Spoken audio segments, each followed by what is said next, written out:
Assalamualaikum warahmatullahi wabarakatuh. Kembali lagi teman-teman bersama saya Rifanuddin. Kali ini kita akan membahas bab 5 di bagian A, yaitu adalah kata. Pada bagian bab ini kita ada 7 pokok bahasan, yaitu yang pertama adalah kosakata, kedua pemilihan kata, ketiga denotasi dan konotasi, keempat bahasa kiasan, kelima citraan, dan keenam gaya bahasa dan sarana retorika, dan 7 gaya ketatabahasaan. Baik, pertama kita akan membahas kata. Kata merupakan satuan arti yang menentukan struktur formal linguistik karya sastra.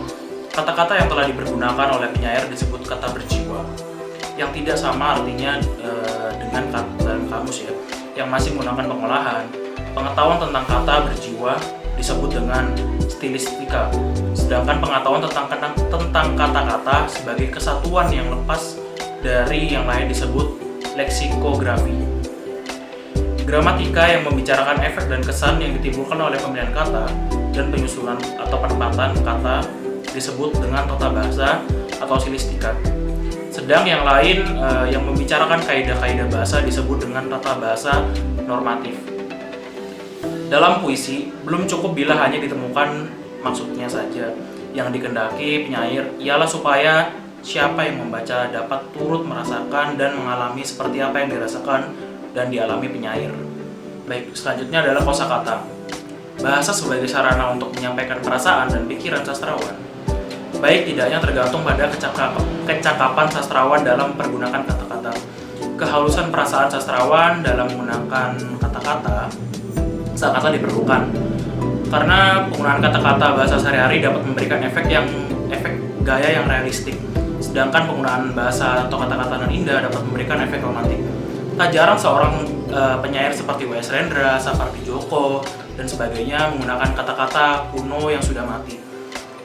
Kata-kata bahasa daerah atau istilah-istilah asing atau perbandingan-perbandingan asing atau kalimat-kalimat asing, perbandingan Averroes dan Eros dengan maksud untuk memberikan efek universal dan dapat dimengerti oleh kalangan luas.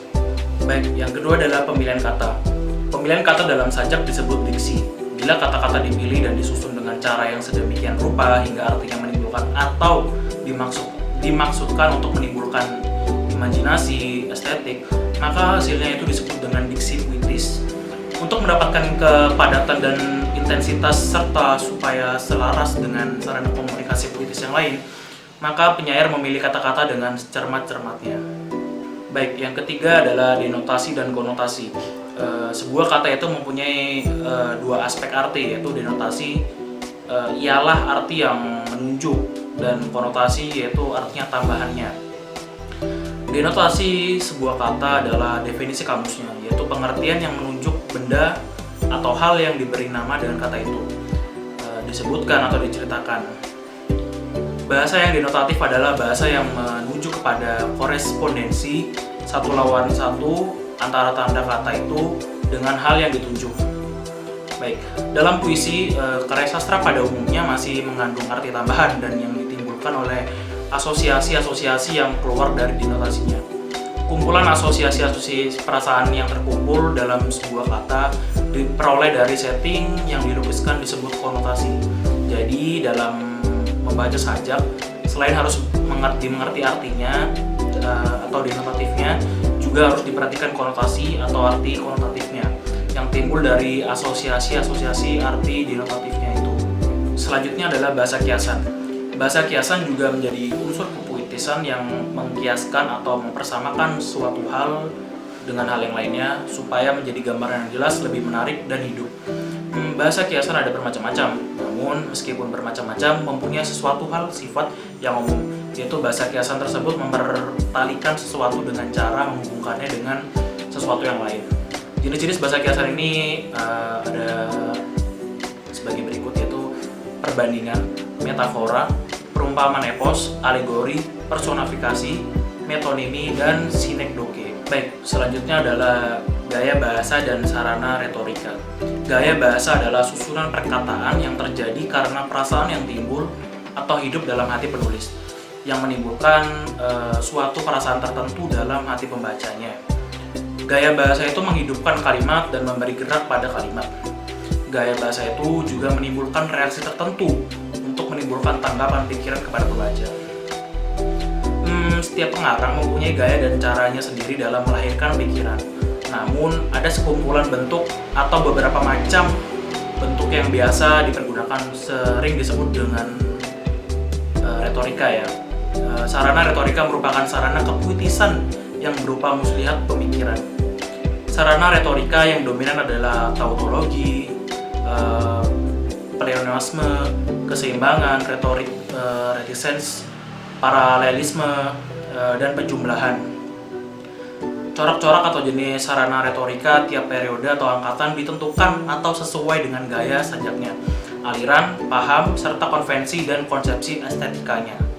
Sarana-sarana retorika yang tidak banyak dipergunakan dalam puisi-puisi pujangga baru diantaranya paradoks, hiperbola, pertanyaan retorik, klimaks, dan kiasmus. Baik, sekarang kita akan menjelaskan tadi, kan sudah dirincikan tadi ada tautologi, pleonasme, dan lain-lain. Baik, pertama kita akan membahas tautologi.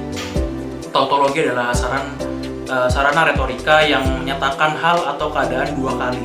Maksudnya, supaya arti kata atau keadaan itu lebih mendalam bagi pembaca atau pendengar. Selanjutnya adalah pleonasme, yaitu sarana retorika yang sepintas lalu seperti tautologi. Tetapi kata yang kedua sebenarnya terlalu tersimpul dalam kata yang pertama. Sifat atau hal yang dimaksudkan itu lebih terang bagi pembaca atau pendengar.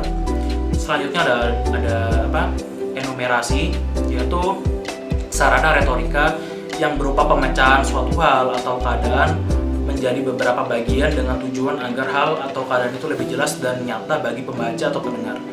Selanjutnya ada paralelisme, yaitu mengulang isi kalimat yang maksud tujuannya serupa. Kalimat yang berikut hanya dalam satu atau dua kata berlainan dari kalimat yang mendahulunya.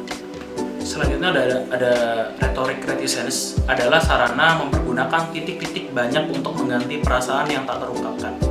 Selanjutnya ada hiperbola, yaitu sarana retorika yang melebih-lebihkan suatu hal atau keadaan dengan maksud untuk menyengatkan untuk intensitas dan ekspresivitas.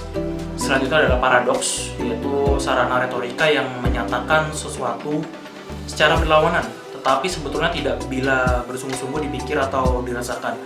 Paradoks yang mempergunakan penjajaran kata yang berlawanan disebut oksimoron. Baik, selanjutnya ada kiasmus, adalah sarana retorika yang menyatakan sesuatu yang diulang dan salah satu bagian kalimatnya dibalik posisinya. Baik, poin terakhir pokok bahasan kita adalah faktor ketatabahasaan.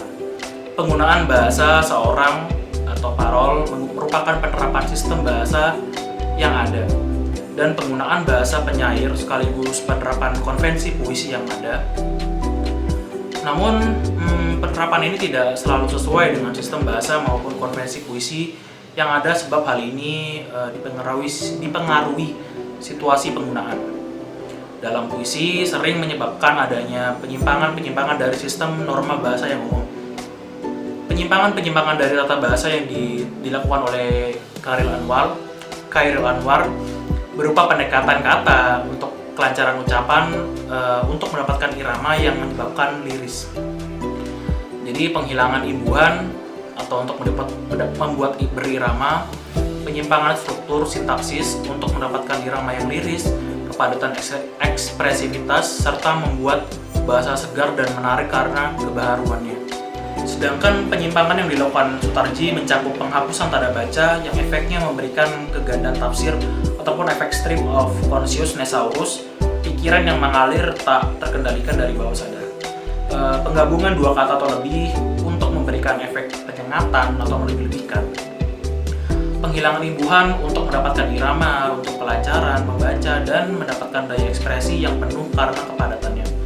Pemutusan kata untuk menarik perhatian dan artinya berubah ataupun hilang artinya, yang memberi sugesti kesia-siaan atau arti yang tidak sempurna lagi. Pembentukan jenis kata untuk membentuk kata benda atau kata kerja menjadi kata keadaan atau sifat dengan diawali dengan kata. Baik teman-teman, itu saja yang dapat saya sampaikan.